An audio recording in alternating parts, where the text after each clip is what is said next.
أعوذ بالله من الشيطان الرجيم بسم الله الرحمن الرحيم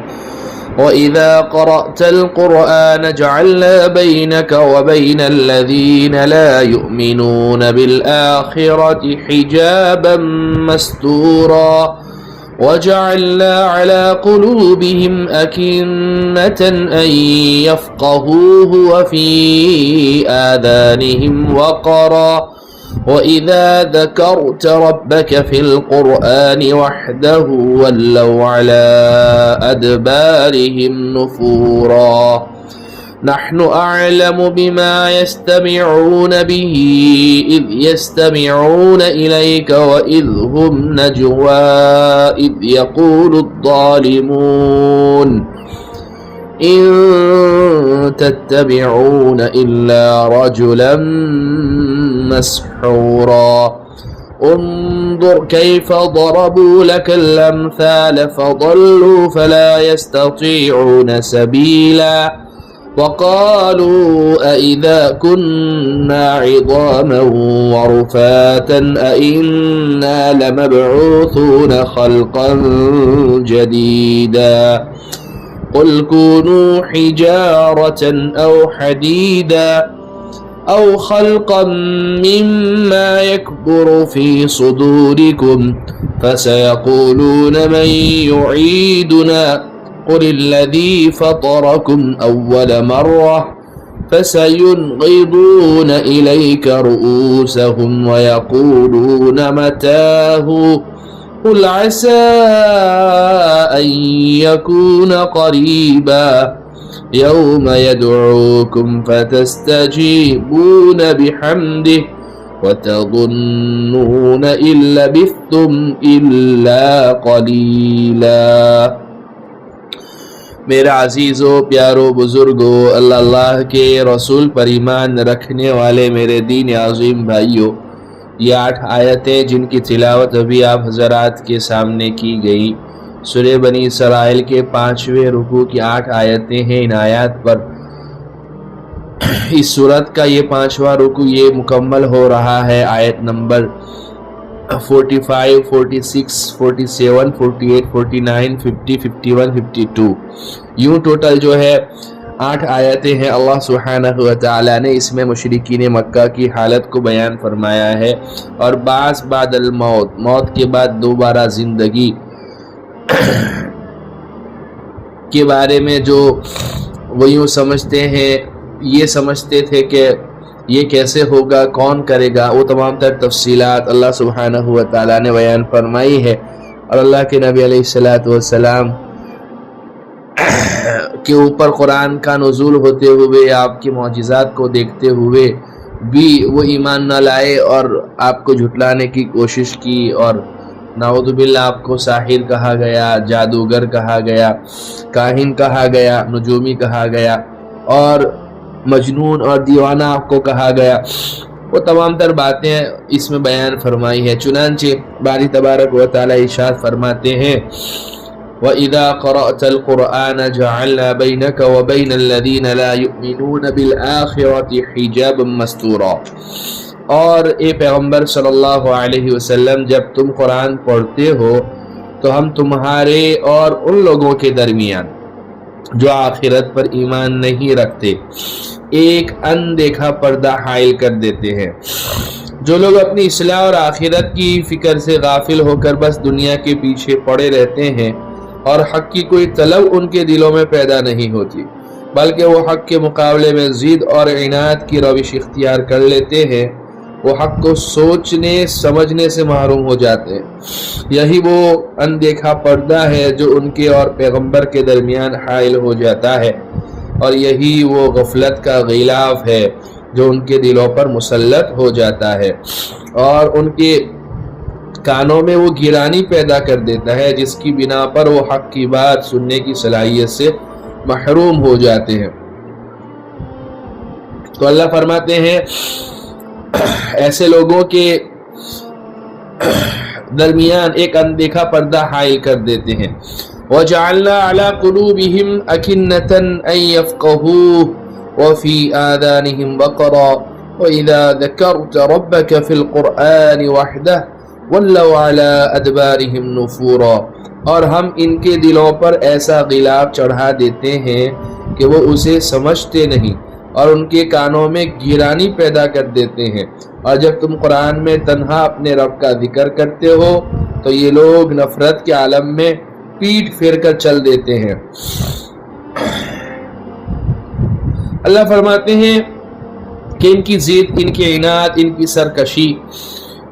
کہ کھلا کھلی چیزیں ہیں جو آنکھوں سے نظر آ رہی ہے، اس کے باوجود بھی جو ہے نا انکار کرتے ہیں، تو ہم ان کے دلوں پر ایسا غلاف چڑھا دیتے ہیں کہ وہ اسے سمجھتے نہیں اور ان کے کانوں میں گیرانی پیدا کر دیتے ہیں، اور جب تم قرآن میں تنہا اپنے رب کا ذکر کرتے ہو تو یہ لوگ نفرت کے عالم میں پیٹ پھیر کر چل لیتے ہیں۔ جیسے آج کل بھی ہے نا بہت سے لوگ ہیں نا کہ اللہ کا، اللہ کے نبی کا، اسلام کا اگر نام لیا جائے تو جو ہے نا وہ ان کے بدن میں جیسے آگ لگ جاتی ہو، اس طرح کی کیفیت پیدا ہو جاتی ہے اور ایسا ریئیکٹ کرتے ہیں۔ اللہ جو ہے ایسی محرومی سے ہماری حفاظت فرماوے، ایسی شقاوت سے ہماری حفاظت فرماوے، اور قرآن کے نزول کے بعد اگر کوئی انسان اس طرح سے، اللہ ہماری سے حفاظت فرمائے۔ بہت بھاری بات ہے، بہت بھاری بات ہے۔ اللہ فرماتے ہیں وَإِذَا ذَكَرْتَ رَبَّكَ فِي الْقُرْآنِ وَحْدَهُ وَلَّوْا عَلَىٰ أَدْبَارِهِمْ نُفُورًا، یہ لوگ نفرت کے عالم میں پیٹ پھیر کر چل دیتے ہیں۔ حالانکہ قرآن سے تو انہیں ہدایت لے لینی چاہیے تھی، اس لیے ضد، عناد، سرکشی یہ ایسی گندی خصلتیں ہیں نا کہ اللہ ان خصلتوں کی وجہ سے جو ہے نا انسان کو ہدایت سے محروم کر دیتے ہیں۔ نحن اعلم بما يستمعون به اذ يستمعون اليك واذ هم نجوى اذ يقول الظالمون ان تتبعون الا رجلا مسحورا، ہمیں خوب معلوم ہے کہ جب یہ لوگ تمہاری بات کان لگا کر سنتے ہیں تو کس لیے سنتے ہیں، اور جب یہ آپس میں سرگوشیاں کرتے ہیں تو ان باتوں کا بھی ہمیں پورا علم ہے۔ جب یہ ظالم اپنی برادری کے مسلمانوں سے یوں کہتے ہیں کہ تم تو بس ایک ایسے آدمی کے پیچھے چل پڑے ہو جس پر جادو کیا گیا ہے، جس پر جادو ہو گیا ہے۔ اللہ فرماتے ہیں کہ وہ جتنی بھی باتیں کرتے ہیں نا، ہم جو ہے ان کی مجلس میں کی گئی باتوں کا بھی ہمیں پورا علم ہے، اور تنہائی میں آپس میں جو سرگوشیاں کرتے ہیں ہمیں اس سے بھی جو ہے نا، ہم اس سے بھی پوری طرح بخوبی واقف ہے۔ اور یہ جو کان لگا کر آپ کی بات سنتے ہیں تو اس کے پیچھے ان کا انٹینس کیا ہے، اور اس کے پیچھے ان کا مقصد کیا ہے، ہم وہ بھی جانتے ہیں۔ اور یہ جو اپنی برادری کے مسلمانوں سے جو مسلمان ہو گئے تھے، ان کے ایمان لانے کے بعد انہیں یہ تانا دیتے تھے اور کہتے تھے کہ تم تو بس ایک ایسے آدمی کے پیچھے چل پڑے ہو جس پر جادو ہو گیا ہے۔ یہ سب باتیں ہمارے علم میں ہیں، کیونکہ اللہ تو علیم بذات الصدور ذات ہے، سینے تک کی باتوں کو بھی جانتے ہیں، جو ہم کر چکے ہیں اس کو بھی جانتے ہیں، جو کر رہے ہیں اس کو بھی جانتے ہیں، جو کرنے والے ہیں یا جو دماغ جس کے بارے میں سوچنے والا ہے، اللہ ان تمام چیزوں سے بخوبی واقف ہے۔ انظر کیف ضربوا لك الامثال فضلوا فلا يستطيعون سبیلا، دیکھو انہوں نے تم پر کیسی کیسی بھکتیاں چست کی ہیں، یہ راہ سے بھٹک چکے ہیں، چنانچہ یہ راستے پر نہیں آ سکتے۔ دیکھو تو صحیح ان کی شقاوت، ان کی محرومی، ان کی بدبختی، کہ کیسی کیسی باتیں آپ کے بارے میں کہہ رہے ہیں، اب بتلاؤ یہ لوگ سیدھے راستے پر آ سکتے ہیں؟ اللہ فرماتے ہیں یہ راہ سے بھٹک چکے ہیں، چنانچہ یہ راستے پر نہیں آ سکتے۔ اس لیے کسی انسان کو ہدایت ملنے کے لیے بھی ضروری ہے۔ اللہ کے نبی علیہ السلام نے دیکھی ایک دعا کی تھی کہ اللہم ایّد الاسلام، اے اللہ اسلام کو مضبوطی بخش دیجئے، طاقت دے دیجئے۔ جو ہے نا، دو آدمیوں میں سے کسی ایک کو ہدایت دے کر اسلام کی، ایک عمر بن الخطاب اور ایک عمرو ابن ہشام۔ عمرو ابن ہشام یہ ابو جہل کا اصل نام ہے۔ ابو جہل تو یہ اس کو ابو الحکم کہا جاتا تھا اسلام آنے سے پہلے، کہ حکمتوں والا، چھوٹے چھوٹے مسائل کو چٹکیوں میں حل کر دیتا تھا، لیکن اس کی بھیجے میں اتنی بات نہیں گھسی کہ جو ہے قرآن کریم حق ہے، اللہ کے نبی حق ہے، اللہ کے نبی کو پہچاننے سے انکار کیا، قرآن کا انکار کیا، تو جو ہے اس کا نام ابو جہل پڑ گیا ابو الحکم سے۔ اچھا، اس کے اندر جو ہے نا ایٹیٹیوڈ تھا، تکبر تھا۔ جب اس کو شہید بھی کیا، جب اس کو جو ہے جہنم رسید کیا جا رہا تھا، تو اس وقت بھی کہتا تھا کہ جو ہے نا جب قاتلین بدر، مقتولین بدر، جو بدر میں قتل کیے گئے، ان کو جب رکھا جائے تو میرا سر اوپر رکھنا۔ اس وقت بھی ہگڑی اس کی نہیں نکلی، ایٹیٹیوڈ، گھمنڈ، غرور۔ تو اور دوسری اللہ کے نبی نے دعا کی تھی کہ دوسرا عمر بن الخطاب، تو لیکن اللہ نے جو ہے نا اللہ کے نبی علیہ السلام کی یہ دعا حضرت عمر بن الخطاب رضی اللہ عنہ کے حق میں قبول فرمائی۔ اس کے پیچھے وجہ یہ بتلائی گئی کہ حضرت عمر بن الخطاب رضی اللہ عنہ بھی اسلام کے اس وقت کا دشمن تھے نا، اسلام لانے سے پہلے، ایون کہ جو ہے اللہ کے نبی علیہ السلام کو جو ہے نعوذ باللہ شہید کرنے کے ارادے سے نکل چکے تھے، لیکن جو ہے وہی نا اللہ جو ہے پاسباں مل گئے کعبے کو صنم خانے سے، ہے آیا یوں ریشے تاتار کے فسانے سے، پاسباں مل گئے کعبے کو صنم خانے سے،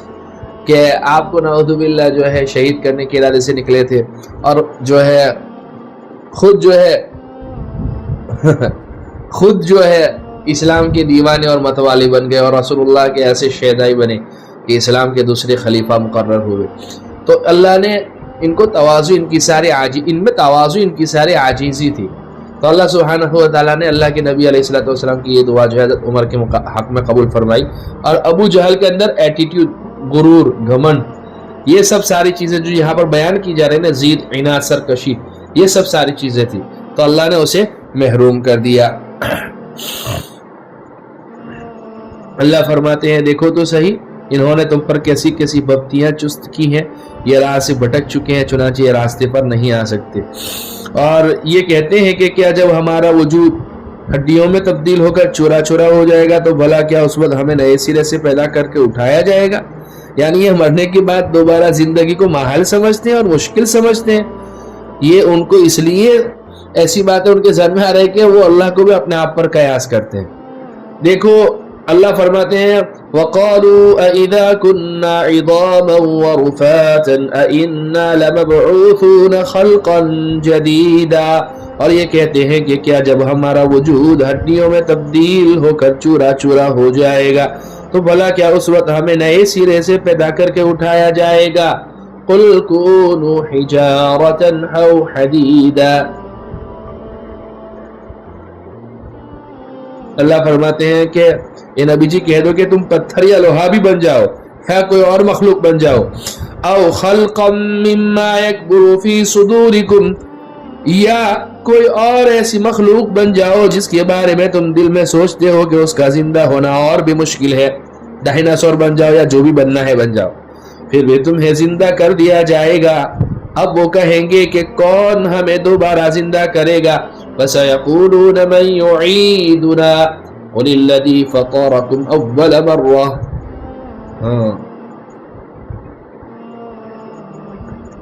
اب وہ کہیں گے کہ کون ہمیں دوبارہ زندہ کرے گا؟ تو یہ نبی جی آپ کہہ دو کہ وہی زندہ کرے گا جس نے تمہیں پہلی بار پیدا کیا تھا۔ اشارہ اس طرف ہے کہ کسی چیز کو پہلی بار عدم سے وجود میں لانا زیادہ مشکل ہوتا ہے، اس کے برخلاف ایک مرتبہ پیدا کرنے کے بعد دوبارہ پیدا کرنا اتنا مشکل نہیں ہوتا۔ جس خدا نے پہلی بار پیدا کرنے کا زیادہ مشکل کام اپنی قدرت سے انجام دیا ہے، اس کے بارے میں یہ ماننے میں کیا دشواری ہے کہ وہ دوبارہ بھی پیدا کر سکتا ہے؟ کہہ دو کہ وہی زندہ کرے گا جس نے تمہیں پہلی بار پیدا کیا تھا، پھر وہ تمہارے سامنے سر ہلا ہلا کر کہیں گے کہ ایسا کب ہوگا؟ کہہ دینا کہ کیا بعید ہے کہ وہ وقت قریب ہی آ گیا ہو۔ یوم یدعوکم فتستجیبون بحمدہ وتظنون ان لبثتم الا قلیلا، جس دن وہ تمہیں بلائے گا تو تم اس کی حمد کرتے ہوئے اس کے حکم کی تعمیل کرو گے اور یہ سمجھ رہے ہوگے کہ تم بس تھوڑی سی مدت دنیا میں رہے تھے۔ ہاں، جب انہیں اٹھایا جائے گا تو جو ہے نا وہ یہی کہیں گے کہ ہم تو بس تھوڑا سا عرصہ دنیا میں رہے ہیں۔ تو بہرحال جو ہے اللہ سبحانہ و تعالیٰ کا فضل احسان کہ اللہ نے ہمیں ایمان والا بنایا، اور ہمارا عقیدہ جو ہے مرنے کے بعد دوبارہ زندگی پر ہے، اور دنیا میں ہم آئے ہیں آخرت ہی کی زندگی کی تیاری کے لیے۔ اللہ اس کی تیاری میں ہمیں لگا دے، اور جو ہے اس کی ذات بابرکت پر کامل یقین نصیب فرماوے، اس کی قدرت کاملہ پر کامل یقین نصیب فرماوے۔ یہاں پر جو ہے سورہ بنی اسرائیل کا 5واں رکوع اور اس سورت کی 52 آیتیں، اس کی تفصیل خلاصہ نچوڑ آپ لوگوں کے سامنے یہاں تک اب تک آ چکا۔ اللہ ہمارے اس مبارک سلسلے کو قبول فرماوے، نجات بخشش کا ذریعہ بناوے، کہنے سننے سے زیادہ عمل کی توفیق عطا فرماوے۔ وآخر دعوانا الحمدللہ رب العالمین۔